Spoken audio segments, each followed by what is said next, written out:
देश विच कोरोना के मामले दे विच गिरावट जारी 24 घंटिया विच 2,22,000 नवे केस पर मौतां दा अंकड़ा वधा रिहा चिंता। एक दिन दे विच 4400 तो वध मौतां, कुल अंकड़ा पहुंचिया 3 लाख दे पार। पंजाब दे विच भी मौतां दा अंकड़ा चिंताजनक 24 घंटिया विच 172 मरीजां दी मौत, 5000 दे करीब नवे केस कीते गए दर्ज, 8500 तो ज्यादा होए रिकवर। कोरोना तो बाद हुण ब्लैक फंगस के मामले वधा रहे टेंशन। लुधियाना दे विच एक होर मरीज ने तोड़िया दम। हुण तक लुधियाना दे विच ब्लैक फंगस के 52 केस, 5 मरीजों की मौत।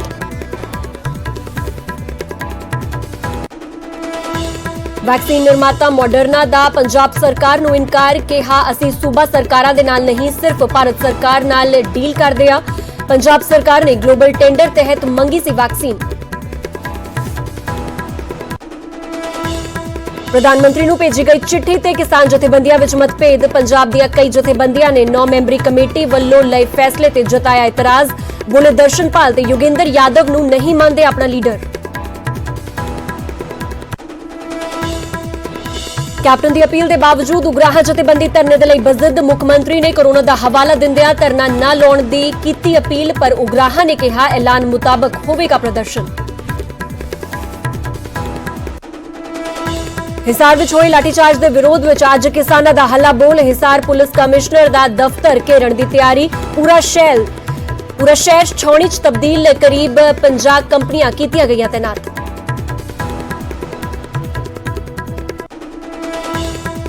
दिल्ली पुलिस की क्राइम ब्रांच करेगी पहलवान सागर कतल केस की जांच। मामले दे विच ओलंपियन सुशील कुमार नूं कीता गया गिरफ्तार। अदालत ने 6 दिन की पुलिस रिमांड ते भेजिया। फिरोजपुर दे विच बीएसएफ अते एंटी नारकोटिक सैल नूं वड्डी कामयाबी। सरहद नेड़े 13 किलो तो ज्यादा हेरोइन कीती बरामद। गिरफ्तार कीते तस्कर दी निशानदेही ते मिली खेप।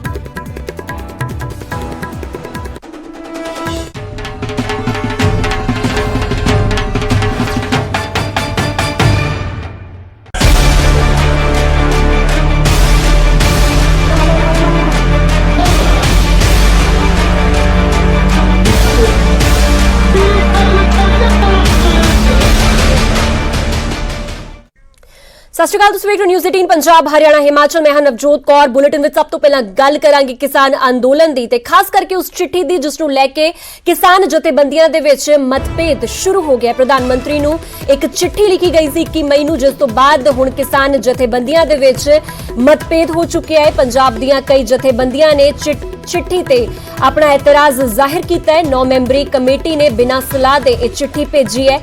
इस जिक्र किया गया बाकी जथेबंदियां वल्लों बिना सलाह कीते गए फैसले नामंजूर ने। संयुक्त किसान मोर्चे की एमरजेंसी बैठक सद्दी जावे।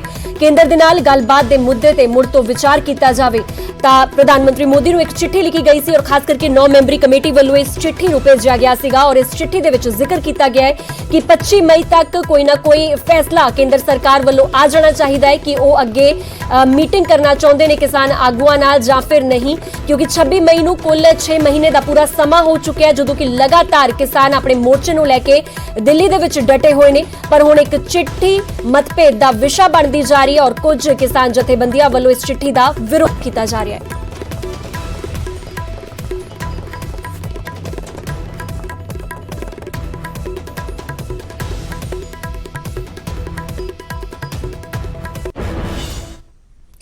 ਤਾਂ ਹੁਣ ਤੁਹਾਨੂੰ ਇੱਕ ਵਾਰ ਦੱਸ ਦਿੰਨੇ ਕਿ ਆਖਿਰ ਨਾਰਾਜ਼ ਕਿਸਾਨ ਲੀਡਰਾਂ ਵੱਲੋਂ ਕੀ ਕੁਝ ਗੱਲਾਂ ਕਹੀਆਂ ਗਈਆਂ ਨੇ। ਨਾਰਾਜ਼ ਕਿਸਾਨ ਲੀਡਰਾਂ ਨੇ ਸੰਯੁਕਤ ਕਿਸਾਨ ਮੋਰਚੇ ਦੇ ਨਾਂ ਤੇ ਇੱਕ ਚਿੱਠੀ ਲਿਖੀ ਹੈ, ਜਿਸ ਦੇ ਵਿੱਚ ਉਹਨਾਂ ਲਿਖਿਆ ਕਿ 9 ਮੈਂਬਰੀ ਕਮੇਟੀ ਨੇ ਪਹਿਲਾਂ ਸੰਯੁਕਤ ਕਿਸਾਨ ਮੋਰਚੇ ਦੀ ਇੱਕ ਬੈਠਕ ਮੁਲਤਵੀ ਕਰਵਾਈ ਹੈ, ਫਿਰ ਆਪਸ ਦੇ ਵਿੱਚ ਬੈਠਕ ਕਰਕੇ ਪ੍ਰਧਾਨ ਮੰਤਰੀ ਮੋਦੀ ਨੂੰ ਇੱਕ ਚਿੱਠੀ ਲਿਖਣ ਦਾ ਫੈਸਲਾ ਲੈ ਲਿਆ ਗਿਆ कि यह कार्रवाई संयुक्त किसान मोर्चे के रजिस्टर दे विच दर्ज है। यह सवाल इस चिट्ठी दे विच पूछा गया है। 9 मैंबरी टीम नूं चिट्ठी लिखण दे अधिकार किस मीटिंग दे विच दिते गए ने, अजिहा करके कि 9 मैंबरी टीम ने बाकी जथेबंदियां दे अधिकारां नूं अगवा नहीं कीता। यह भी सवाल अपनी चिट्ठी दे विच नाराज किसान आगुआं ने संयुक्त किसान मोर्चे तो कीता है। असीं 9 मैंबरी कमेटी दे कामकाज दे तरीके तो बिल्कुल भी सहमत नहीं आ। यह तरीका अंदोलन दे विच शामिल जथेबंदियां दे भरोसे नूं सट मारदे हन। ਅਜਿਹੇ ਤਰੀਕਿਆਂ ਦੇ ਕਰਕੇ ਆਲ ਇੰਡੀਆ ਕਿਸਾਨ ਸੰਘਰਸ਼ ਤਾਲਮੇਲ ਕਮੇਟੀ ਯਾਨੀ ਕਿ AIKSCC ਦਾ ਪੰਜਾਬ ਚੈਪਟਰ ਡਾਕਟਰ ਦਰਸ਼ਨਪਾਲ ਤੇ ਯੋਗਿੰਦਰ ਯਾਦਵ ਨੂੰ ਆਪਣਾ ਲੀਡਰ ਮੰਨਣ ਤੋਂ ਇਨਕਾਰੀ ਹੈ। ਤਾਂ ਖਾਸ ਕਰਕੇ ਦੋ ਕਿਸਾਨ ਆਗੂਆਂ ਦਾ ਜ਼ਿਕਰ ਵੀ ਇਸ ਮੀਟਿੰਗ ਦੇ ਵਿੱਚ ਕੀਤਾ ਗਿਆ। ਇਸ ਪੱਤਰ ਦੇ ਵਿੱਚ ਕੀਤਾ ਗਿਆ। ਯੋਗਿੰਦਰ ਯਾਦਵ ਤੇ ਡਾਕਟਰ ਦਰਸ਼ਨਪਾਲ ਦਾ ਜ਼ਿਕਰ ਨਾਰਾਜ਼ ਆਗੂ ਆਪਣੀ ਚਿੱਠੀ ਦੇ ਵਿੱਚ ਕਰਦੇ ਹੋਏ ਨਜ਼ਰ ਆ ਰਹੇ ਨੇ। ਹੁਣ ਤੁਹਾਨੂੰ ਇਹ ਦੱਸਦੇ ਹਾਂ ਕਿ ਆਖਿਰ ਕਿਹੜੇ ਕਿਸਾਨ ਲੀਡਰਾਂ ਨੇ ਪ੍ਰਧਾਨ ਮੰਤਰੀ ਮੋਦੀ ਨੂੰ ਚਿੱਠੀ ਲਿਖੀ ਸੀ ਅਤੇ ਕਿਹੜੇ ਲੀਡਰ ਇਸ ਚਿੱਠੀ ਤੋਂ ਇਤਰਾਜ਼ ਜਤਾ ਰਹੇ ਨੇ ਤੇ ਤਸਵੀਰ ਸਮਝਾਉਣ ਦੀ ਕੋਸ਼ਿਸ਼ ਕਰਦੇ ਹਾਂ ਕਿ ਆਖਿਰ ਮਤਭੇਦ ਕਿੱਥੇ ਹੋ ਰਿਹਾ ਔਰ ਕਿਹਨਾਂ ਕਿਸਾਨ ਆਗੂਆਂ ਦੇ ਵਿੱਚ ਹੋ ਰਿਹਾ ਹੈ। ਸਭ ਤੋਂ ਪਹਿਲਾਂ ਗੱਲ ਕਰਦੇ ਹਾਂ ਉਹਨਾਂ ਕਿਸਾਨ ਲੀਡਰਾਂ ਦੀ ਜਿਨ੍ਹਾਂ ਨੇ ਪ੍ਰਧਾਨ ਮੰਤਰੀ ਮੋਦੀ ਨੂੰ ਇੱਕ ਚਿੱਠੀ ਲਿਖੀ ਹੈ। ਚਿੱਠੀ ਲਿਖਣ ਵਾਲੀ 9 ਮੈਂਬਰੀ ਕਮੇਟੀ ਦਾ ਹਿੱਸਾ ਕੌਣ-ਕੌਣ ਨੇ ਵੀ ਤੁਹਾਨੂੰ ਦੱਸ ਦਿੰਦੇ ਹਾਂ।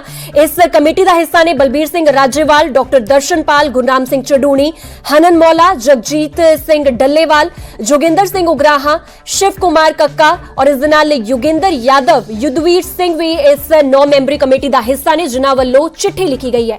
ਜਿਹੜੇ ਕਿਸਾਨ ਲੀਡਰ ਇਸ ਚਿੱਠੀ ਤੇ ਇਤਰਾਜ਼ ਜਤਾ ਰਹੇ ਨੇ ਉਹ ਵੀ ਤੁਹਾਨੂੰ ਦੱਸ ਦਿੰਦੇ ਆ ਕਿ ਆਖਿਰ ਉਹਨਾਂ ਦੇ ਵਿੱਚ ਕੌਣ-ਕੌਣ ਸ਼ਾਮਿਲ ਨੇ ਜਿਨ੍ਹਾਂ ਵੱਲੋਂ ਇਸ ਚਿੱਠੀ ਤੇ ਇਤਰਾਜ਼ ਜ਼ਾਹਿਰ ਕੀਤਾ ਗਿਆ। ਉਹਨਾਂ ਦੇ ਵਿੱਚ ਸ਼ਾਮਿਲ ਹੈ ਬੂਟਾ ਸਿੰਘ ਬੁਰਜਗਿਲ, ਰੁਲਦੂ ਸਿੰਘ ਮਾਨਸਾ, ਡਾਕਟਰ ਸਤਨਾਮ ਸਿੰਘ ਅਜਨਾਲਾ, ਪ੍ਰੇਮ ਸਿੰਘ ਭੰਗੂ, ਨਿਰਭੈ ਸਿੰਘ ਟੁਡੀਕੇ, ਬਲਦੇਵ ਸਿੰਘ ਲਤਾਲਾ ਤੇ ਬਲਦੇਵ ਸਿੰਘ ਨਿਹਾਲਗੜ, कमलप्रीत सिंह पन्नू और किरणजीत सिंह सेखों, इस दे नाल हरजिंदर सिंह टांडा भी इन्हां नाराज किसान आगुआं दे विच शामिल ने जिन्हां वल्लों इस चिट्ठी ते अपनी नाराजगी जाहिर की गई है। ਤਾਂ ਇੱਕ ਚਿੱਠੀ ਨੂੰ ਲੈ ਕੇ ਕਹਿ ਸਕਦੇ ਹਾਂ ਕਿ ਮਤਭੇਦ ਸ਼ੁਰੂ ਹੋ ਚੁੱਕਿਆ ਹੈ। ਇਸ ਪੂਰੀ ਸਥਿਤੀ ਤੇ ਇਸ ਪੂਰੇ ਘਟਨਾਕ੍ਰਮ ਤੇ ਵਧੇਰੀ ਗੱਲਬਾਤ ਕਰਨ ਵਾਸਤੇ ਮੇਰੇ ਸਹਿਯੋਗੀ ਪੰਕਜ ਕਪਾਹੀ ਸਾਡੇ ਨਾਲ ਜੁੜ ਚੁੱਕੇ ਨੇ। ਪੰਕਜ, ਸਭ ਤੋਂ ਪਹਿਲਾਂ ਪੂਰੀ ਸਿਚੁਏਸ਼ਨ ਤੁਹਾਡੇ ਤੋਂ ਸਮਝਣੀ ਚਾਹਾਂਗੇ ਕਿਉਂਕਿ ਕਿਸਾਨ ਅੰਦੋਲਨ ਨੂੰ 6 ਮਹੀਨੇ ਦਾ ਪੂਰਾ ਸਮਾਂ ਹੋ ਚੁੱਕਿਆ ਹੈ ਔਰ ਹੁਣ 26 ਮਈ ਨੂੰ ਹੋਰ ਵੀ ਜ਼ਿਆਦਾ ਪ੍ਰੋਗਰਾਮ ਉਲੀਕੇ ਜਾਣੇ ਨੇ। ਇੱਕ ਚਿੱਠੀ ਨੂੰ ਲੈ ਕੇ ਆਖਿਰ ਕੀ ਕੁਝ ਬਵਾਲ ਹੁੰਦਾ ਹੋਇਆ ਨਜ਼ਰ ਆ ਰਿਹਾ ਹੈ, ਕਿਸ ਤਰ੍ਹਾਂ ਆਪਸ ਦੇ ਵਿੱਚ ਹੀ ਉਲਝਦੇ ਹੋਏ ਨਜ਼ਰ ਆ ਰਹੇ ਨੇ ਕਿਸਾਨ ਆਗੂ? देखो नवजोत, केंद्र सरकार दे नाल 22 जनवरी ਨੂੰ ਆਖਰੀ ਗੱਲਬਾਤ ਜਿਹੜੀ ਹੈ ਕਿਸਾਨ ਮੋਰਚੇ ਦੀ ਹੋਈ ਸੀਗੀ। 22 ਜਨਵਰੀ ਤੋਂ ਬਾਅਦ ਕੋਈ ਗੱਲਬਾਤ ਨਹੀਂ ਹੋਈ। ਕੇਂਦਰ ਸਰਕਾਰ ਲਗਾਤਾਰ ਇਹ ਦਲੀਲ ਦੇ ਰਹੀ ਸੀਗੀ ਕਿ ਕਿਸਾਨ ਜਥੇਬੰਦੀਆਂ ਸੁਨੇਹਾ ਭੇਜਣ, ਅਸੀਂ ਆਪਣਾ ਪ੍ਰਪੋਜ਼ਲ ਦੇ ਚੁੱਕੇ ਹਾਂ, ਉਸ ਤੋਂ ਬਾਅਦ ਅਸੀਂ ਗੱਲਬਾਤ ਕਰਨ ਲਈ ਤਿਆਰ ਹਾਂ। ਤਾਂ ਅੱਜ ਤੋਂ 3 ਦਿਨ ਪਹਿਲਾਂ ਇਹ ਨਜ਼ਰ ਆਇਆ ਸੀਗਾ ਕਿ ਸੰਯੁਕਤ ਕਿਸਾਨ ਮੋਰਚੇ ਵੱਲੋਂ ਇੱਕ ਪ੍ਰਧਾਨ ਮੰਤਰੀ ਨਰਿੰਦਰ ਮੋਦੀ ਨੂੰ ਚਿੱਠੀ ਲਿਖੀ ਗਈ ਔਰ ਉਸ ਚਿੱਠੀ ਦੇ ਵਿੱਚ ਜ਼ਿਕਰ ਕੀਤਾ ਗਿਆ ਕਿ ਕਿਸਾਨ ਜਥੇਬੰਦੀਆਂ ਗੱਲਬਾਤ ਕਰਨ ਦੇ ਲਈ ਤਿਆਰ ਨੇ, ਤੁਸੀਂ ਸੁਨੇਹਾ ਭੇਜੋ। ਔਰ ਉਸਦਾ ਸੰਯੁਕਤ ਕਿਸਾਨ ਮੋਰਚੇ ਵੱਲੋਂ ਇਹ ਚਿੱਠੀ ਦਾ ਜ਼ਿਕਰ ਕੀਤਾ ਗਿਆ ਕਿ ਸੰਯੁਕਤ ਕਿਸਾਨ ਮੋਰਚੇ ਵੱਲੋਂ ਜਿਹੜੀ ਹੈ ਚਿੱਠੀ ਜਾਰੀ ਕੀਤੀ ਗਈ ਹੈ। ਲੇਕਿਨ ਉਸ ਵਿੱਚ ਸਵਾਲ ਇਸ ਗੱਲ ਨੂੰ ਲੈ ਕੇ ਹੋਇਆ ਕਿ ਜਿਹੜੀ ਚਿੱਠੀ ਜਾਰੀ ਹੋਈ ਉਹ ਜਿਹੜੇ ਲੀਡਰ ਸੀਗੇ ਉਹਨਾਂ ਦੇ ਵਿੱਚ ਡਾਕਟਰ ਦਰਸ਼ਨਪਾਲ, ਜੋਗਿੰਦਰ ਸਿੰਘ ਉਗਰਾਹਾ ਔਰ ਇਸ ਤੋਂ ਇਲਾਵਾ ਹਨਨ ਮੌਲਾ, ਜਗਜੀਤ ਸਿੰਘ ਡੱਲੇਵਾਲ, ਜੋਗਿੰਦਰ ਸਿੰਘ ਉਗਰਾਹਾ, ਸ਼ਿਵ ਕੁਮਾਰ ਕੱਕਾ, ਯੋਗਿੰਦਰ ਯਾਦਵ, ਇਹਨਾਂ ਵੱਲੋਂ ਚਿੱਠੀ ਜਾਰੀ ਕੀਤੀ ਗਈ ਸੀਗੀ। ਲੇਕਿਨ ਕਿਉਂਕਿ ਇਸ ਸੰਯੁਕਤ ਕਿਸਾਨ ਮੋਰਚੇ ਜੋ ਕੇਂਦਰ ਸਰਕਾਰ ਦੇ ਨਾਲ ਗੱਲਬਾਤ ਕਰਦਾ ਹੈ, 40 ਜਥੇਬੰਦੀਆਂ ਨੇ ਜਿਸ ਦੇ ਵਿੱਚ 32 ਜਥੇਬੰਦੀਆਂ ਪੰਜਾਬ ਨਾਲ ਸੰਬੰਧਿਤ ਨੇ ਔਰ 8 ਜਥੇਬੰਦੀਆਂ ਦੇਸ਼ ਭਰ ਦੀਆਂ ਨੇ, ਹਰਿਆਣੇ ਤੋਂ, ਬੰਗਲੌਰ ਤੋਂ, ਯੂਪੀ ਤੋਂ। ਤਾਂ ਪੰਜਾਬ ਦੀਆਂ ਕੁਝ ਜਥੇਬੰਦੀਆਂ ਨੇ ਜਿਸ ਗੱਲ ਤੇ ਇਤਰਾਜ਼ ਜ਼ਾਹਰ ਕੀਤਾ। ਉਹਨਾਂ ਨੇ ਕਿਹਾ ਕਿ ਕੋਈ ਵੀ ਫੈਸਲਾ ਜਿਹੜਾ ਲੈਣਾ ਹੁੰਦਾ ਜੋ ਕੇਂਦਰ ਸਰਕਾਰ ਨਾਲ ਗੱਲਬਾਤ ਕਰਨ ਦੇ ਲਈ ਉਹ ਸੰਯੁਕਤ ਫੈਸਲਾ ਲਿੱਤਾ ਜਾਂਦਾ, 40 ਜਥੇਬੰਦੀਆਂ ਦੀ ਮੀਟਿੰਗ ਤੋਂ ਬਾਅਦ ਹੀ ਫੈਸਲਾ ਲਿੱਤਾ ਜਾਂਦਾ ਹੈ।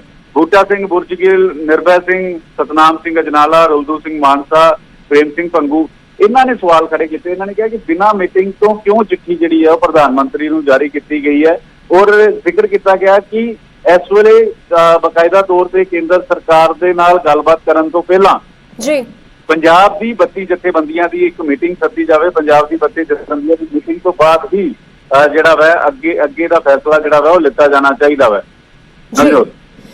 ਪੰਕਜ, ਇੱਕ ਹੋਰ ਚੀਜ਼ ਤੁਹਾਡੇ ਤੋਂ ਸਮਝਣੀ ਚਾਹਾਂਗੇ, ਇੱਥੇ ਗੱਲ ਹੋ ਰਿਹਾ 9 ਮੈਂਬਰੀ ਕਮੇਟੀ ਦਾ। ਹਾਲਾਂਕਿ ਆਪਣੇ ਵਿਚਾਰ ਜ਼ਰੂਰ ਰੱਖੇ ਗਏ ਨੇ ਪਰ ਕਿਤੇ ਨਾ ਕਿਤੇ ਰੋਲ ਪਲੇ ਵੀ ਸਮਝਣ ਦੀ ਕੋਸ਼ਿਸ਼ ਕਰਾਂਗੇ। ਪਰ ਪੰਕਜ, ਤੁਸੀਂ ਬਣੇ ਰਹੋ ਸਾਡੇ ਨਾਲ। ਫਿਲਹਾਲ ਇੱਕ ਵਾਰ ਰੁਕ ਕਰਦੇ ਸਾਡੇ ਨਾਲ ਬੂਟਾ ਸਿੰਘ ਬੁਰਜਗਿਲ ਸਾਡੇ ਨਾਲ ਜੁੜ ਚੁੱਕੇ ਨੇ ਫੋਨ ਲਾਈਨ ਤੇ। ਸਰ, ਸਵਾਗਤ ਹੈ ਤੁਹਾਡਾ ਨਿਊਜ਼ 18 ਪੰਜਾਬ ਹਰਿਆਣਾ ਹਿਮਾਚਲ ਤੇ।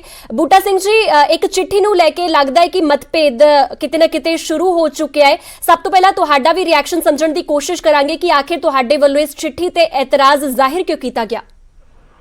नहीं मैडम, किसी का भी कोई इतराज नहीं है। सिर्फ तो जी अंदरूनी बात होती है, ढंग तरीका जो अपनाया गया ना उसमें थोड़ा जा वाद विवाद है। चिट्ठी भेजने के लिए कोई वाद विवाद नहीं है, सभी सहमत है। जी, ਤੇ ਕੀ ਲੱਗਦਾ ਹੈ ਕਿ ਹੁਣ ਤੁਸੀਂ ਮੀਟਿੰਗ ਵੀ ਸੱਦੀ, ਤੁਸੀਂ ਕਿਹਾ ਹੈ ਕਿ ਪੰਜਾਬ ਕਿਸਾਨ ਯੂਨੀਅਨ ਆਪਣੀ ਮੀਟਿੰਗ ਕਰੇ ਔਰ ਮੀਟਿੰਗ ਸੱਦੀ ਜਾਵੇ, ਸੰਯੁਕਤ ਕਿਸਾਨ ਮੋਰਚੇ ਦੇ ਨਾਲ ਵੀ ਬੈਠਕ ਹੋਵੇ, ਕੀ ਕੁਝ ਡਿਸਕਸ਼ਨਸ ਹੋਣਗੀਆਂ ਉਸ ਬੈਠਕ ਦੇ ਵਿੱਚ ਕੇਂਦਰ ਸਰਕਾਰ ਦੇ ਨਾਲ ਮੀਟਿੰਗ ਤੋਂ ਪਹਿਲਾਂ? नहीं, सरकार के नाल मीटिंग तो पहला तो जो कोई बात आएगी जरूर मीटिंग करेंगे, 32 जथेबंदियां की भी करेंगे और संयुक्त मोर्चे की भी करेंगे जी। पर सर ये सवाल है कि चिट्ठी तो तुहाडे ਵੱਲੋਂ लिखी गई है, उन्हां आगुआं ਵੱਲੋਂ लिखी गई है जो कि नाराज ने, क्योंकि प्रधानमंत्री मोदी ਨੂੰ ਕਿਹਾ ਜਾ ਰਿਹਾ ਕਿ बिना किसी सलाह मशवरे ਦੇ चिट्ठी लिख ਦਿੱਤੀ गई है और 9 ਮੈਂਬਰਾਂ ਵੱਲੋਂ ਇਹ चिट्ठी लिखी गई है, कमेटी ਵੱਲੋਂ चिट्ठी लिखी गई है कि ਤੁਹਾਡੇ ਵੱਲੋਂ चिट्ठी लिख के एतराज जाहिर नहीं किया गया? नहीं, एतराज नहीं किया गया, ढंग तरीके पर एतराज है, चिट्ठी भेजने के लिए कोई एतराज नहीं है जी। ਤੇ ਹੁਣ ਤੁਹਾਡੀ ਅਗਲੀ ਰਣਨੀਤੀ ਕੀ ਰਹਿਣ ਜਾ ਰਹੀ ਹੈ? ਜੇਕਰ ਚਿੱਠੀ ਦਾ ਜਵਾਬ ਆ ਜਾਂਦਾ ਹੈ ਤੇ ਕੀ ਤੁਸੀਂ ਗੱਲਬਾਤ ਕਰੋਗੇ ਕੇਂਦਰ ਸਰਕਾਰ ਦੇ ਨਾਲ? हाँ, जे कोई सदा पत्र आउंदा है ऑफिशियल फिर गलबात लई तैयार हाँ, जावांगे गलबात लई, और नहीं गलबात लई बताते तो अगला एक्शन कोई जरूर देंगे। ਤੇ ਤੁਸੀਂ ਇਹ ਕਹਿ ਰਹੇ ਹੋ ਕਿ ਇਸ ਵੇਲੇ ਫਿਲਹਾਲ ਮਤਭੇਦ ਨਹੀਂ ਚੱਲ ਰਿਹਾ? नहीं, कोई मतभेद नहीं है, एवं अखबारों ने हसाल दिया जी। ठीक है, फिलहाल बूटा सिंह जी शुक्रिया न्यूज़ 18 पंजाब हरियाणा हिमाचल नाल गलबात करन वास्ते। एक बार सीधे रुख करदे आ, साडे नाल निरपे सिंह भी जुड़ चुके ने, किसान आगू। निरपे सिंह जी, की तुहाडा रिएक्शन इस गल ते कि एक चिट्ठी लिखी गई सी प्रधानमंत्री मोदी नूं, आखिर तुहाडे वल्लों एतराज जाहिर किया गया इस चिट्ठी ते? इतराज इस तरह है भी वो सारियां दी राय लैके लिखनी सी, कुछ बंदियां ने जी लिखी है चिट्ठी, वो यही सी, कोई ऐ नहीं है भी चिट्ठी लिखण ते इतराज है जी। वो ये सी भी चिट्ठी सारियां दी राय नाल लिखनी चाहिए सी, कुछ बंदियां ने आपदे लेवल ते लिखी है, असीं ਉਹਦੇ ਤੇ भी सारियां दी सहमति बना लेनी चाहिए जी। बस इतनी बात है जी। हेलो पर जी ठीक है फिलहाल शुक्रिया निरपे सिंह जी गलबात करने वास्ते न्यूज़ 18 पंजाब हरियाणा हिमाचल दे नाल। एक बार सीधे गल करते साडे नाल हरमीत सिंह कादिया भी जुड़ चुके हैं जो कि किसान आगू ने। हरमीत कादिया जी, एक मतभेद की गल इस वेले सामने निकल के आ रही है कि प्रधानमंत्री नूं जो चिट्ठी लिखी गई है उसते कुछ किसान आगुआं ने अपनी नाराजगी जाहिर की है, की कुछ लगदा तुहानूं आखिर मतभेद वाकई ही ने? नहीं, ये मतभेद नहीं होणगे, कोई ख्यालात अलग-अलग हो सकते हैं, पर ਉਹਦੇ ਚ ਮੀਟਿੰਗ ਦੇ ਵਿੱਚ ਫੈਸਲਾ ਹੋ ਕੇ ਹੀ ਜਿਹੜੀ ਸੀਨੀਅਰ ਮੀਟਿੰਗ ਹੋਈ ਆ ਉਹਦੇ ਚ ਫੈਸਲਾ ਹੋ ਕੇ ਉਸ ਤੋਂ ਬਾਅਦ ਲਿਖਿਆ ਗਿਆ। ਤੇ ਜੋ ਐਸਕੇਐਮ ਨੂੰ ਲੱਗ ਰਿਹਾ ਵੀ ਅਗਲੀ ਆਉਣ ਵਾਲੀ ਰਣਨੀਤੀ ਦੱਸਣੀ ਚਾਹੀਦੀ ਹੈ, ਕਿਉਂਕਿ ਗਵਰਨਮੈਂਟ ਜ਼ਿੰਮੇਵਾਰ ਆ। ਕੱਲ ਨੂੰ ਜੇ 26 ਤਰੀਕ ਤੋਂ 25 ਤਰੀਕ ਤੱਕ ਸਾਡੇ ਨਾਲ ਕੋਈ ਗੱਲਬਾਤ ਨਹੀਂ ਹੁੰਦੀ ਤਾਂ ਉਹਦੇ ਚ ਇਹ ਫੈਸਲਾ ਵੀ ਕੀਤਾ ਗਿਆ ਵੀ ਇਸ ਤੋਂ ਬਾਅਦ ਕੋਈ ਫਿਰ ਨਵਾਂ ਕੋਈ ਐਕਸ਼ਨ ਲਿੱਤਾ ਜਾਊਗਾ, ਜਿਵੇਂ ਸ਼ਾਂਤਮਈ ਤਰੀਕੇ ਨਾਲ ਬੈਠੇ ਆ ਜਾਂ ਕੋਈ ਨਵੇਂ ਤਰੀਕੇ ਨਾਲ ਕੋਈ ਐਜੀਟੇਸ਼ਨ ਦਾ ਫਿਰ ਰੂਪ ਅਪਣਾਇਆ ਜਾਊਗਾ, ਜਿਹਦੀ ਜ਼ਿੰਮੇਵਾਰੀ ਸਰਕਾਰ ਦੀ ਹੋਊਗੀ। ਇਸ ਕਰਕੇ ਉਹਨਾਂ ਨੂੰ ਸਰਕਾਰ ਨੂੰ ਇਨਫੋਰਮ ਕਰਨਾ, ਸੈਂਟਰ ਨੂੰ ਇਨਫੋਰਮ ਕਰਨਾ ਜ਼ਰੂਰੀ ਸੀ, ਤਾਂ ਇਹ ਆਪਣੇ ਲੈਟਰ ਲਿਖਿਆ ਗਿਆ। हरमीत जी, पर जो किसान आगू कई नाराजगी जाहिर कर रहे हैं, उन्होंने साफ तौर पर डॉक्टर दर्शनपाल ते योगेंद्र यादव का भी नाम लिया। उन्होंने कहा कि असीं इन्हां नूं अपने लीडर नहीं समझते। उन्होंने कहा है कि पहली गल तो साडे तो चिट्ठी लिखण लगे साडी कोई राय मशवरा नहीं लिया गया, और दूजी गल असीं इन्हां नूं लीडर समझते ही नहीं आ। एक फैक्टर होगा उन्होंने जो यूनिट आ, क्योंकि अलग-अलग संयुक्त मोर्चा काफी जथेबंदियों नाल जुड़ के बनया होया, 450 जथेबंदियों तो उपर जथेबंदियां ने ਜਿਹੜੀਆਂ जुड़ियां ने, ਜਿਹੜੀ 32 ਜਥੇਬੰਦੀਆਂ ਆਈਆਂ ਨੇ ਪੰਜਾਬ ਦੇ ਵਿੱਚ ਉਹ ਵੀ ਅਲੱਗ-ਅਲੱਗ ਫੈਕਟਰ ਤੋਂ ਆਈਆਂ ਨੇ, ਕੋਈ ਸੋਸ਼ਲਿਸਟ ਨੇ, ਕੁਝ ਕਮਿਊਨਿਸਟ ਨੇ, ਕੁਝ ਕਿਵੇਂ ਦਾ ਖਿਆਲ ਰੱਖਦੀਆਂ ਨੇ, ਕੋਈ ਸਿੱਖ ਸਮਝ ਰੱਖਦੀਆਂ ਨੇ। ਉਸ ਦਾ ਨਾਮ ਕੋਈ ਉਹਨਾਂ ਦਾ ਆਪਣਾ ਇੰਟਰਨਲ ਕਿਸੇ ਇੱਕ ਯੂਨਿਟ ਦਾ ਕੋਈ ਹੋ ਸਕਦੀ ਹੈ ਗੱਲ, ਐਸਕੇਐਮ ਦੀ ਇਸ ਕੋਈ ਗੱਲ ਨਹੀਂ ਹੈਗੀ ਜੀ। पर कादिया साहब, जिस तरह के अगर इन्ने ज्यादा मतभेद होंगे, यानी कि विचारां दे विच इन्नी डिस्टर्बेंस होगी, तो उस तरह मोर्चा आखिर किस दिशा वल वधेगा अगे? क्योंकि जो भी कोई मोर्चा जितना होवे तो उसदे वास्ते एक सोच दी होना बहुत ज्यादा जरूरी है। बिल्कुल, ਜਿਹੜੀ ਸੋਚ ਦੀ ਹੋਣਾ ਜ਼ਰੂਰੀ ਹੈ। ਇਹ ਪਰ ਅਲੱਗ-ਅਲੱਗ ਆਈਡੀਓਲੋਜੀ ਦੇ ਲੋਕ ਨੇ ਜਿਹੜੇ ਇਕੱਠੇ ਹੋਏ ਆ, ਕਿਸਾਨੀ ਵਾਸਤੇ ਇਕੱਠੇ ਹੋਏ ਆ, ਜਿਹੜੇ 3 ਲਾਅ ਬਣੇ ਨੇ ਐਮਐਸਪੀ ਦੇ ਉੱਤੇ ਇਕੱਠੇ ਹੋਏ ਨੇ, ਤਾਂ ਇਹਨਾਂ ਨੇ ਇੱਕ ਮਿਨੀਮਮ ਪ੍ਰੋਗਰਾਮ ਦਿੱਤਾ ਹੋਇਆ ਵੀ ਇਹ 3 ਲਾਅ ਤੇ ਅਸੀਂ ਐਮਐਸਪੀ ਵਾਸਤੇ ਅਸੀਂ ਬਿਲਕੁਲ ਇਕੱਠੇ ਆ। ਇਸ ਕਰਕੇ ਉਹ ਇੱਕ ਸੋਚ ਬਣਾ ਕੇ ਚੱਲ ਰਹੇ ਨੇ, ਇੱਕ ਮੀਟਿੰਗਾਂ ਕਰਕੇ, ਜਿਹੜਾ ਵੀ ਮੀਟਿੰਗ ਦੇ ਵਿੱਚ ਜਿਵੇਂ ਪੰਚਾਇਤੀ ਫੈਸਲਾ ਆਪਾਂ ਕਹਿੰਦੇ ਆ, ਜਦੋਂ ਹੋ ਜਾਂਦਾ ਉਸ ਤੋਂ ਬਾਅਦ ਕੋਈ ਆਬਜੈਕਸ਼ਨ ਨਹੀਂ ਹੁੰਦਾ, ਉਹਦੇ ਵਿੱਚ ਗੱਲ ਰੱਖਣ ਦੀ ਹਰੇਕ ਨੂੰ ਹੱਕ ਆ। ਡੈਮੋਕ੍ਰੈਟਿਕ ਤਰੀਕੇ ਨਾਲ ਅੰਦਰ ਮੀਟਿੰਗ ਹੁੰਦੀ ਆ ਤੇ ਉਹ ਆਪਣੀ ਹਰ ਗੱਲ ਕੋਈ ਆਪਣਾ ਰੱਖ ਸਕਦਾ, ਤੇ ਉਸ ਤੋਂ ਬਾਅਦ ਜਿਹੜਾ ਫੈਸਲਾ ਹੋ ਜਾਂਦਾ ਉੱਤੇ ਫੈਸਲੇ ਸਾਰੇ ਜਥੇਬੰਦੀਆਂ ਖੜਦੀਆਂ ਨੇ, ਜਿਹੜੀ ਐਸਕੇਐਮ ਦਾ ਇੱਕ ਫੈਸਲਾ ਹੋ ਜਾਂਦਾ।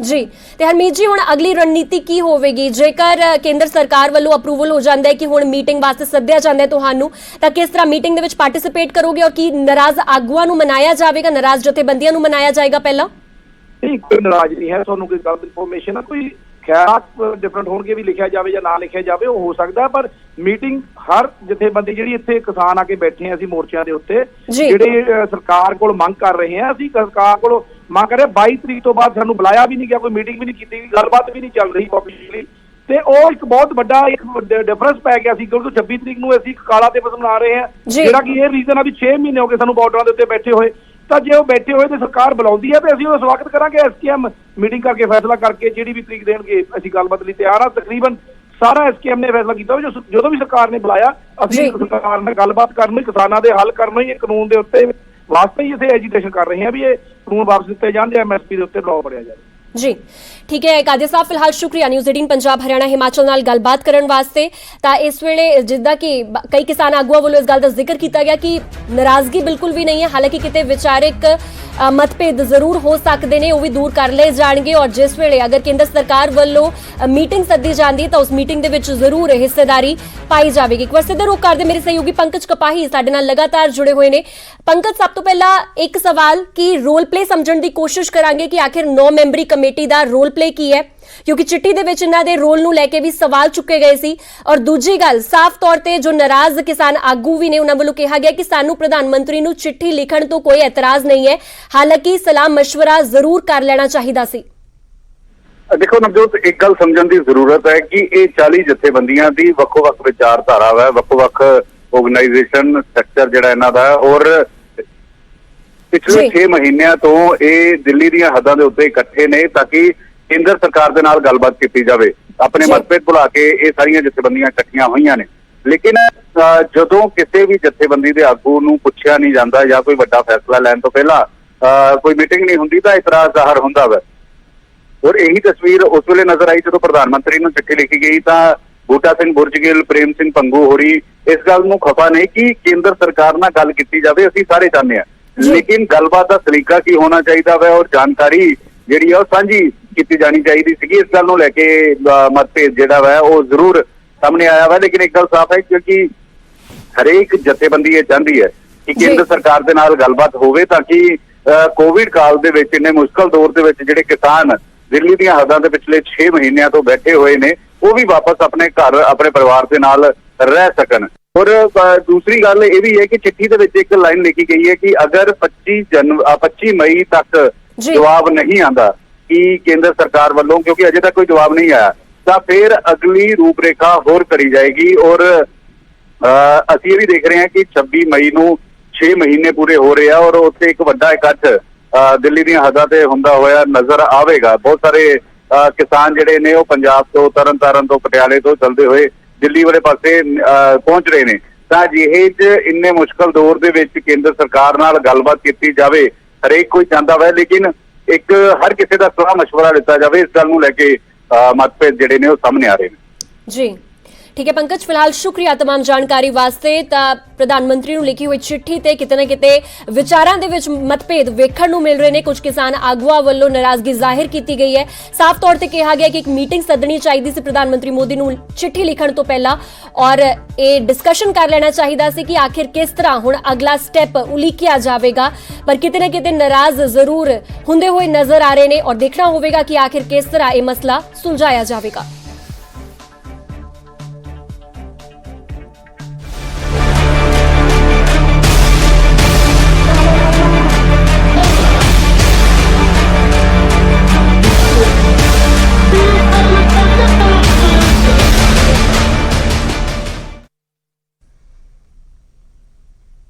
ਹੁਣ ਗੱਲ ਕਰਾਂਗੇ ਕੋਰੋਨਾ ਵਾਇਰਸ ਦੀ ਦੇਸ਼ ਦੇ ਵਿੱਚ ਕੋਰੋਨਾ ਦੇ ਮਾਮਲਿਆਂ ਦੇ ਵਿੱਚ ਗਿਰਾਵਟ ਜਾਰੀ ਹੈ 24 ਘੰਟਿਆਂ ਵਿੱਚ 2,22,000 ਨਵੇਂ ਕੇਸ ਦਰਜ ਕੀਤੇ ਗਏ ਨੇ ਜੋ ਕਿ ਪਹਿਲਾਂ ਨਾਲੋਂ ਕਾਫੀ ਹੱਦ ਤੱਕ ਘੱਟ ਨੇ ਕੋਰੋਨਾ ਨਾਲ ਮੌਤਾਂ ਦਾ ਅੰਕੜਾ ਵੀ ਚਿੰਤਾ ਵਧਾ ਰਿਹਾ ਹੈ ਹਾਲਾਂਕਿ ਜੋ ਮੌਤਾਂ ਦੇ ਅੰਕੜਿਆਂ ਦੀ ਗੱਲ ਕੀਤੀ ਜਾਵੇ ਤਾਂ ਉਹ ਉੱਥੇ ਦੇ ਉੱਥੇ ਹੀ ਨੇ ਯਾਨੀ ਕਿ ਮੌਤਾਂ ਦੇ ਅੰਕੜਿਆਂ ਦੇ ਵਿੱਚ ਜ਼ਿਆਦਾ ਗਿਰਾਵਟ ਦਰਜ ਨਹੀਂ ਕੀਤੀ ਗਈ ਇੱਕ ਦਿਨ ਦੇ ਵਿੱਚ 4400 ਤੋਂ ਵੱਧ ਮਰੀਜ਼ਾਂ ਦੀ ਮੌਤ ਹੋ ਚੁੱਕੀ ਹੈ ਦੇਸ਼ ਦੇ ਵਿੱਚ ਕੁੱਲ ਮੌਤਾਂ ਦਾ ਅੰਕੜਾ 3 ਲੱਖ ਦੇ ਪਾਰ ਪਹੁੰਚ ਚੁੱਕਿਆ ਹੈ ਤਾਂ ਭਾਰਤ ਦੀ ਗੱਲ ਕੀਤੀ ਜਾਵੇ ਤਾਂ ਭਾਰਤ ਦੇ ਵਿੱਚ ਫਿਲਹਾਲ ਕਿਤੇ ਨਾ ਕਿਤੇ ਗਿਰਾਵਟ ਜ਼ਰੂਰ ਦਰਜ ਕੀਤੀ ਗਈ ਹੈ ਔਰ ਅੰਕੜਿਆਂ ਦੇ ਮੁਤਾਬਿਕ ਵੀ ਤੁਹਾਨੂੰ ਸਮਝਾਉਣ ਦੀ ਕੋਸ਼ਿਸ਼ ਕਰਾਂਗੇ ਕਿ ਅੰਕੜੇ ਇਸ ਵੇਲੇ ਕੀ ਕੁਝ ਤਸਵੀਰ ਬਿਆਨ ਕਰ ਰਹੇ ਨੇ।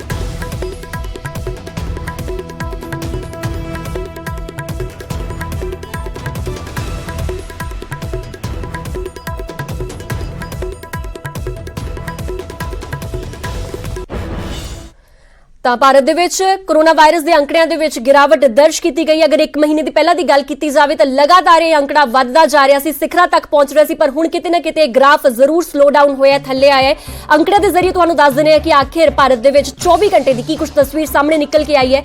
ਨਵੇਂ ਕੇਸ 2,22,315 ਰਿਕਾਰਡ ਕੀਤੇ ਗਏ ਨੇ।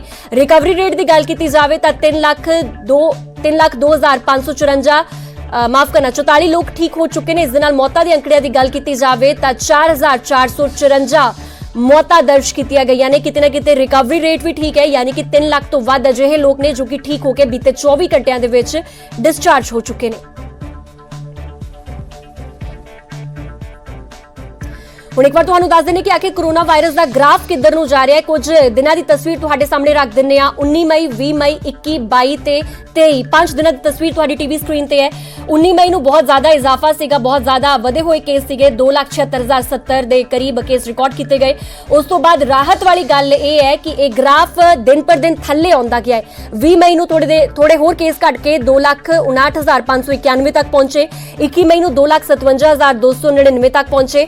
ਉਸ ਤੋਂ ਬਾਅਦ 22 ਮਈ ਨੂੰ 2,40,882 ਤੱਕ ਪਹੁੰਚੇ ਨੇ ਔਰ ਉਸ ਤੋਂ ਬਾਅਦ 23 ਮਈ ਨੂੰ ਯਾਨੀ ਕਿ 5 ਦਿਨਾਂ ਦੇ ਵਿੱਚ ਸਭ ਤੋਂ ਘੱਟ ਜਿਹੜੇ ਅੰਕੜੇ ਦਰਜ ਕੀਤੇ ਗਏ ਨੇ ਉਹ ਬੀਤੇ 24 ਘੰਟਿਆਂ ਵਿੱਚ ਕੀਤੇ ਗਏ ਨੇ। 2,22,315 ਦਾ ਅੰਕੜਾ ਦਰਜ ਕੀਤਾ ਗਿਆ ਹੈ।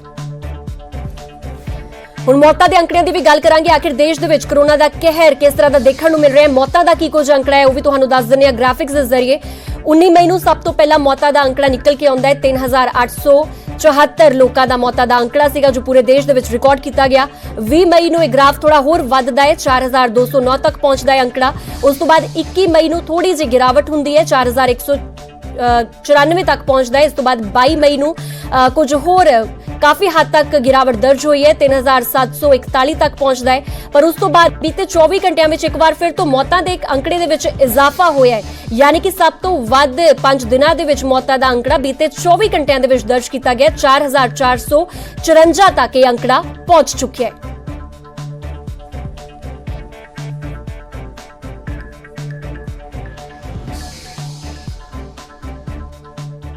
ਤਾਂ ਇੱਕ ਪਾਸੇ ਭਾਰਤ ਦੇ ਵਿੱਚ ਕਿਤੇ ਨਾ ਕਿਤੇ ਕੋਰੋਨਾ ਵਾਇਰਸ ਦੇ ਕੇਸਿਸ ਨੂੰ ਠੱਲ ਪਈ ਹੈ, ਕਿਤੇ ਨਾ ਕਿਤੇ ਗਿਰਾਵਟ ਜ਼ਰੂਰ ਦਰਜ ਕੀਤੀ ਗਈ ਹੈ। ਪਰ ਅਗਰ ਪੰਜਾਬ ਦੀ ਗੱਲ ਕੀਤੀ ਜਾਵੇ, ਹਾਲਾਂਕਿ ਇੱਥੇ ਵੀ ਫਰੈਸ਼ ਕੇਸਿਸ ਆਉਣ ਦੇ ਵਿੱਚ ਕਿਤੇ ਨਾ ਕਿਤੇ ਕਮੀ ਜ਼ਰੂਰ ਹੋਈ ਹੈ, ਪਰ ਅਗਰ ਮੌਤਾਂ ਦੇ ਅੰਕੜਿਆਂ ਦੀ ਗੱਲ ਕੀਤੀ ਜਾਵੇ ਤਾਂ ਮੌਤਾਂ ਦੇ ਅੰਕੜੇ ਜਿਉਂ ਦੇ ਤਿਉਂ ਨੇ, ਯਾਨੀ ਕਿ ਇਸ ਦੇ ਵਿੱਚ ਜ਼ਿਆਦਾ ਕੋਈ ਫਰਕ ਪੈਂਦਾ ਹੋਇਆ ਨਜ਼ਰ ਨਹੀਂ ਆ ਰਿਹਾ। ਅਗਰ ਗ੍ਰਾਫਿਕਸ ਦੇ ਜ਼ਰੀਏ ਸਮਝੀਏ ਤਾਂ ਨਵੇਂ ਕੇਸ ਪੰਜਾਬ ਦੇ ਵਿੱਚ 5,094 ਰਿਕਾਰਡ ਕੀਤੇ ਗਏ ਨੇ ਬੀਤੇ 24 ਘੰਟੇ ਵਿੱਚ। ਮੌਤਾਂ ਦੇ ਅੰਕੜਿਆਂ ਦੀ ਗੱਲ ਕੀਤੀ ਜਾਏ ਤਾਂ 172 ਤੱਕ ਮੌਤਾਂ ਦਾ ਅੰਕੜਾ ਪਹੁੰਚ ਚੁੱਕਿਆ ਹੈ ਔਰ ਠੀਕ ਹੋਏ ਕੇਸਿਸ ਦੀ ਗੱਲ ਕੀਤੀ ਜਾਵੇ ਤਾਂ 8,275 ਲੋਕ ਠੀਕ ਹੋ ਕੇ ਬੀਤੇ 24 ਘੰਟੇ ਵਿੱਚ ਰਿਕਵਰ ਹੋ ਚੁੱਕੇ ਨੇ।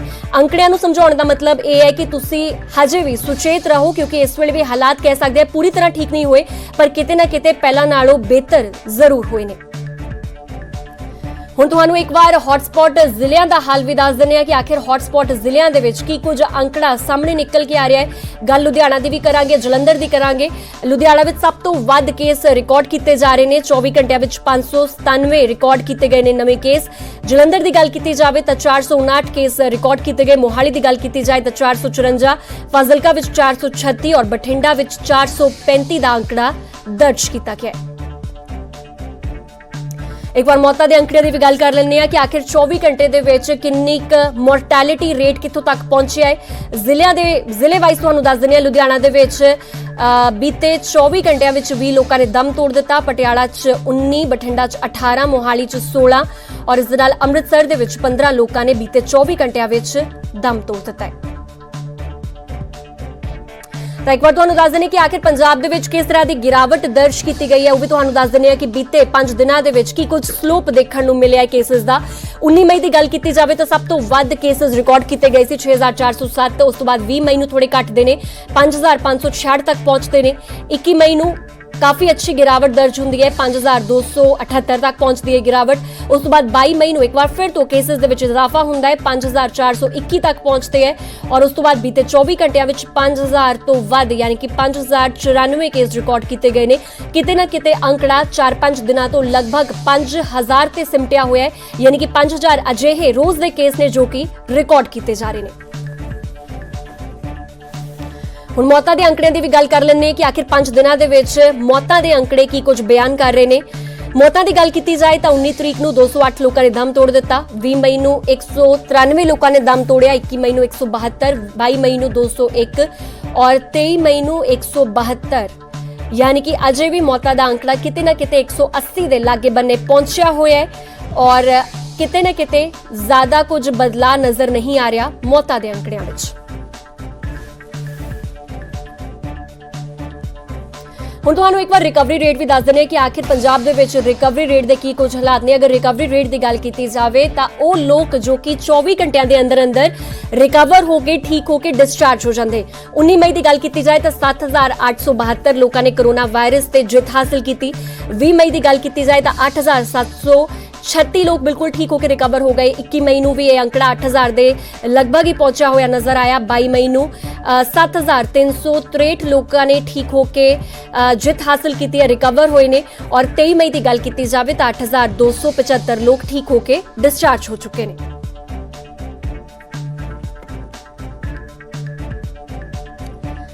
ਤਾਂ ਪੰਜਾਬ ਦੇ ਵਿੱਚ ਕੁੱਲ ਮਿਲਾ ਕੇ ਹੁਣ ਤੱਕ ਦੀ ਗੱਲ ਕੀਤੀ ਜਾਵੇ ਤਾਂ ਕਿਤੇ ਨਾ ਕਿਤੇ ਜਿੱਥੇ ਦੇਸ਼ ਦੇ ਵਿੱਚ ਵੀ ਠੱਲ ਪੈਂਦੀ ਹੋਈ ਨਜ਼ਰ ਆ ਰਹੀ ਹੈ, ਕੇਸਿਸ ਕਿਤੇ ਨਾ ਕਿਤੇ ਘਟੇ ਨੇ, ਫਰੈਸ਼ ਕੇਸਿਸ ਘਟੇ ਨੇ ਔਰ ਉਧਰ ਹੀ ਪੰਜਾਬ ਦੇ ਵਿੱਚ ਵੀ ਕੁਝ ਅਜਿਹੀ ਤਸਵੀਰ ਹੈ ਜੋ ਫਰੈਸ਼ ਕੇਸਿਸ ਨੇ ਉਹ ਜ਼ਰੂਰ ਘਟੇ ਨੇ। ਹਾਲਾਂਕਿ ਮੌਤਾਂ ਦਾ ਜੋ ਅੰਕੜਾ ਹੈ ਉਹ ਕਿਤੇ ਨਾ ਕਿਤੇ ਉੱਥੇ ਹੀ ਬਣਿਆ ਹੋਇਆ ਹੈ।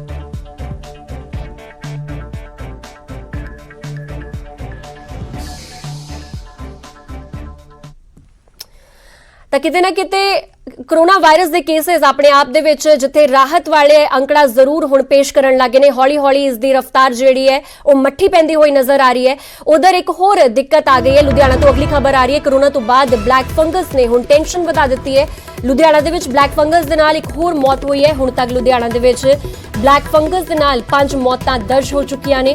ਬਲੈਕ ਫੰਗਸ ਦੇ ਕੁੱਲ 52 ਕੇਸ ਸਾਹਮਣੇ ਆ ਚੁੱਕੇ ਨੇ ਤੇ ਬਲੈਕ ਫੰਗਸ ਜਿਸ ਨੂੰ ਮਾਈਕੋਰਮਾਈਕੋਸਿਸ ਵੀ ਕਿਹਾ ਜਾਂਦਾ ਹੈ, ਖਾਸ ਕਰਕੇ ਉਹ ਲੋਕ ਇਸ ਤੋਂ ਜ਼ਿਆਦਾ ਪ੍ਰਭਾਵਿਤ ਹੁੰਦੇ ਨੇ ਜੋ ਕਿ ਡਾਇਬੀਟਿਕ ਹੋਣ, ਸ਼ੂਗਰ ਪੇਸ਼ੈਂਟਸ ਹੋਣ ਔਰ ਖਾਸ ਕਰਕੇ ਜਿਨ੍ਹਾਂ ਨੇ ਕੋਰੋਨਾ ਵਾਇਰਸ ਨੂੰ ਹਾਲ ਹੀ ਦੇ ਵਿੱਚ ਮਾਤ ਦਿੱਤੀ ਹੋਵੇ। ਯਾਨੀ ਕਿ ਜਦੋਂ ਕਿ ਉਹ ਕੋਰੋਨਾ ਵਾਇਰਸ ਤੋਂ ਠੀਕ ਹੋ ਕੇ ਬਾਹਰ ਆਉਂਦੇ ਨੇ ਤਾਂ ਉਸ ਤੋਂ ਬਾਅਦ ਸਭ ਤੋਂ ਜ਼ਿਆਦਾ ਵਲਨਰੇਬਿਲਿਟੀ ਵੱਧ ਜਾਂਦੀ ਹੈ ਬਲੈਕ ਫੰਗਸ ਦੀ ਉਹਨਾਂ ਲੋਕਾਂ ਦੇ ਵਿੱਚ ਜਿਨ੍ਹਾਂ ਦੇ ਇਲਾਜ ਵਿੱਚ ਸਟੀਰੋਇਡ ਦੀ ਵਰਤੋਂ ਕੀਤੀ ਹੋਵੇ।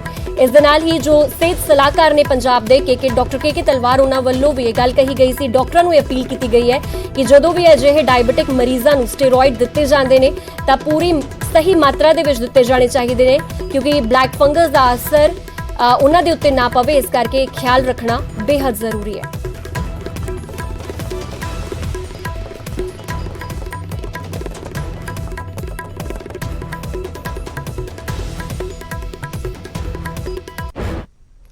ਅਗਲੀ ਖਬਰ ਦਾ ਰੁਖ ਕਰਦੇ ਖਬਰ ਵੈਕਸੀਨ ਦੇ ਨਾਲ ਜੁੜੀ ਹੋਈ ਹੈ। ਇਸ ਵੇਲੇ ਵੈਕਸੀਨ ਦੀ ਘਾਟ ਕਈ ਜ਼ਿਲ੍ਹਿਆਂ ਦੇ ਵਿੱਚ ਦੇਖਣ ਨੂੰ ਮਿਲ ਰਹੀ ਹੈ ਪੰਜਾਬ ਦੇ ਵਿੱਚ, ਜਿਸ ਤੋਂ ਬਾਅਦ ਇੱਕ ਪੰਜਾਬ ਸਰਕਾਰ ਵੱਲੋਂ ਇੱਕ ਫੈਸਲਾ ਲਿਆ ਗਿਆ ਸੀਗਾ, ਅਪਰੋਚ ਕੀਤਾ ਗਿਆ ਸੀ, ਸਿੱਧੇ ਪਹੁੰਚ ਕੀਤੀ ਗਈ ਸੀ ਵੈਕਸੀਨ ਨਿਰਮਾਤਾ ਮੋਡਰਨਾ ਕੰਪਨੀ ਤੱਕ। ਕਿਹਾ ਗਿਆ ਸੀਗਾ ਕਿ ਉਹਨਾਂ ਨੂੰ ਸਟਾਕ ਉਪਲਬਧ ਕਰਵਾਇਆ ਜਾਵੇ ਪਰ ਵੈਕਸੀਨ ਨਿਰਮਾਤਾ ਮੋਡਰਨਾ ਨੇ ਪੰਜਾਬ ਸਰਕਾਰ ਨੂੰ ਇਨਕਾਰ ਕਰ ਦਿੱਤਾ ਹੈ। ਅਸੀਂ ਸਿਰਫ ਭਾਰਤ ਸਰਕਾਰ ਦੇ ਨਾਲ ਡੀਲ ਕਰਦੇ ਆ। ਮੋਡਰਨਾ ਵੱਲੋਂ ਇਸ ਗੱਲ ਦਾ ਜ਼ਿਕਰ ਕੀਤਾ ਗਿਆ, ਸੂਬਾ ਸਰਕਾਰਾਂ ਦੇ ਨਾਲ ਕਿਸੇ ਤਰ੍ਹਾਂ ਦੀ ਕੋਈ ਡੀਲਿੰਗ ਨਹੀਂ ਕੀਤੀ ਜਾਂਦੀ। ਗਲੋਬਲ ਟੈਂਡਰ ਦੇ ਤਹਿਤ ਪੰਜਾਬ ਸਰਕਾਰ ਨੇ ਵੈਕਸੀਨ ਮੰਗੀ ਸੀ ਔਰ ਵੈਕਸੀਨ ਬਣਾਉਣ ਵਾਲੀ ਅਮਰੀਕੀ ਕੰਪਨੀ ਹੈ ਮੋਡਰਨਾ, ਜਿਨ੍ਹਾਂ ਵੱਲੋਂ ਮਨਾਹੀ ਕਰ ਦਿੱਤੀ ਗਈ ਹੈ। ਯਾਨੀ ਕਿ ਹੁਣ ਪੰਜਾਬ ਸਰਕਾਰ ਨੂੰ ਮੋਡਰਨਾ ਵੱਲੋਂ ਵੈਕਸੀਨ ਨਹੀਂ ਮੁਹੱਈਆ ਕਰਵਾਈ ਜਾਵੇਗੀ ਕਿਉਂਕਿ ਮੋਡਰਨਾ ਵੱਲੋਂ ਇਹ ਤਰਕ ਦਿੱਤਾ ਗਿਆ ਕਿ ਸਿਰਫ ਉਹ ਭਾਰਤ ਸਰਕਾਰ ਦੇ ਨਾਲ ਡਾਇਰੈਕਟਲੀ ਡੀਲ ਕਰਦੇ ਨੇ, ਸੂਬਾ ਸਰਕਾਰਾਂ ਦੇ ਨਾਲ ਉਹ ਡੀਲ ਨਹੀਂ ਕਰਦੇ।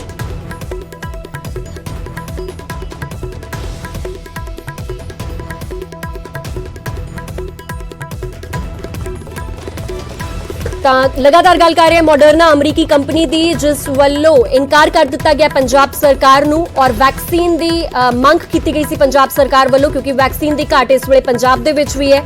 ਪਰ ਮੋਡਰਨਾ ਵੱਲੋਂ ਇਹ ਗੱਲ ਸਾਫ਼ ਕਰ ਦਿੱਤੀ ਗਈ ਹੈ ਕਿ ਸਿਰਫ ਭਾਰਤ ਸਰਕਾਰ ਦੇ ਨਾਲ ਡੀਲਿੰਗ ਕੀਤੀ ਜਾਵੇਗੀ, ਸੂਬਾ ਸਰਕਾਰਾਂ ਦੇ ਨਾਲ ਡੀਲਿੰਗ ਨਹੀਂ ਕੀਤੀ ਜਾਵੇਗੀ।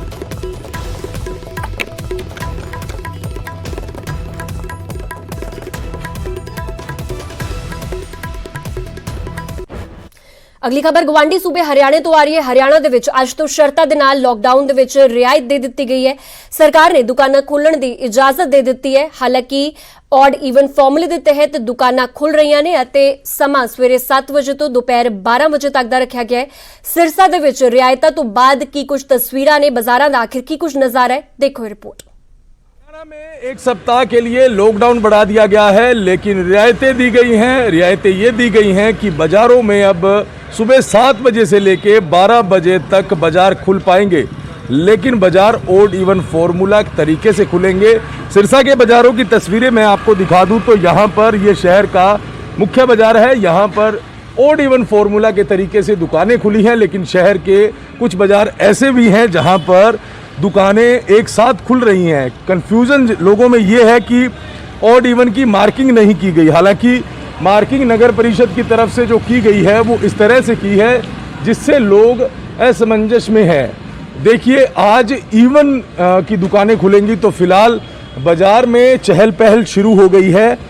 इसके अलावा जो स्टैंड अलोन शॉप्स हैं, जो मोहल्लों में दुकानें हैं, उनको खोलने की अनुमति दी गई है, लेकिन वो दुकानें भी सिर्फ कर्फ्यू टाइम के दौरान खुलेंगी। तो राहत लोगों को दी गई है। एसेंशियल्स आइटम्स की दुकानें, दूध, डेयरी प्रोडक्ट्स खोल दिए जाएंगे। उसके अलावा पेट्रोल पंप 24 घंटे खुले रहेंगे। फिलहाल राहत लोगों को दी गई है, लेकिन ये भी कहा गया है कि कोरोना के नियमों की पालना की जाए। सिरसा से नकुल जसूजा, न्यूज़ 18। ਤਾਂ ਹਰਿਆਣਾ ਦੇ ਵਿੱਚ ਲੋਕਡਾਊਨ ਨੂੰ ਹੋਰ ਜ਼ਿਆਦਾ ਵਧਾ ਦਿੱਤਾ ਗਿਆ। ਹਾਲਾਂਕਿ ਕਿਤੇ ਨਾ ਕਿਤੇ ਹਰਿਆਣਾ ਵਾਸੀਆਂ ਨੂੰ ਰਿਲੈਕਸੇਸ਼ਨ ਜ਼ਰੂਰ ਦਿੱਤੀਆਂ ਗਈਆਂ ਨੇ।